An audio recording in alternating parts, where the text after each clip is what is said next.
you run the South Texas Electrical. South Texas Electric Co-op, that's correct. If I recall correctly, right after Winter Storm Uri, when we had the 25 hours of hearings on the two separate days, you came in and testified. If I recall correctly, none of your customers lost power. Is that? No, so even though we built a backstop for our members, we still had to endure load shed just as everyone else in ERCOT did. And so, in essence, we forfeited that backstop that we had paid for the benefit of all Texans in that regard. Because ERCOT asked you to shed load. That's correct. But you had it if you needed it. I mean, y'all had already weatherized, if I recall correctly, ahead of time. We did. We weatherized. We had procured fuel on an advanced basis, brought in additional fuel oil for our resources and so forth. So we had started our preparations about 2 weeks in advance of the storm. So if other generators had prepared the way you had, possibly we would not have had the same situation. So while we talk about the fact that the market, it's not so much, in my opinion, not so much a market problem as a management problem.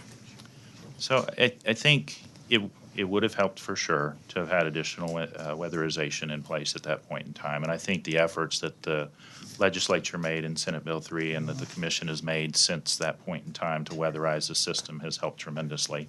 Now, we still had gas issues, and so I don't know that we would have abated that just based on electric management of those resources or whatever. We still had that other side of the equation that still needed to be worked out. And I think Senate Bill 3 made some progress in that regard. If you remember correctly, some of the compression stations for the natural gas pipelines, they weren't on the do not cut lines, and so they didn't have electricity to get the compression for the natural gas, so we couldn't deliver the fuel to the generator. So there were lots of mistakes that Winter Storm Uri that have been addressed, and so it was a lot of things have been addressed, and my concern, and I think what you've addressed, and see if this is your concern, sometimes in government, because in our desire to send the clear message back home to all the constituents, we fix this. We might overcorrect. That's correct. And in our overcorrection, someone pays the price. No. And I think just like when you're sliding on ice in your car, you don't yank the wheel. And so I think we need to be very thoughtful, careful, deliberate in our approach, because at the end of the day, $10.8 billion, which with this bill, based on the testimony from a witness that potentially would build this, that is going to be on the backs of our ratepayers.